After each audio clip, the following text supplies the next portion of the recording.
Welcome to our factory. Here, we produce bicycles. You may not know, but bicycle manufacturing and speech production have a lot more in common than meets the eye. We have two ways to monitor the quality of our products. One way is to check the internal components. This is similar to monitoring our phonetic plan of what we are about to say.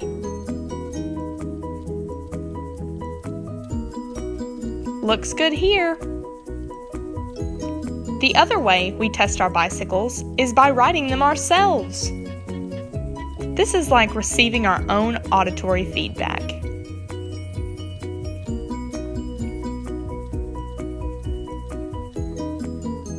Sometimes things are great.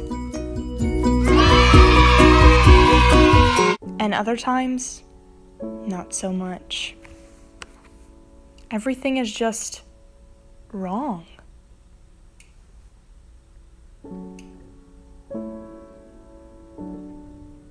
We spend so much time trying to fix these internal problems that we don't have time to think about the results.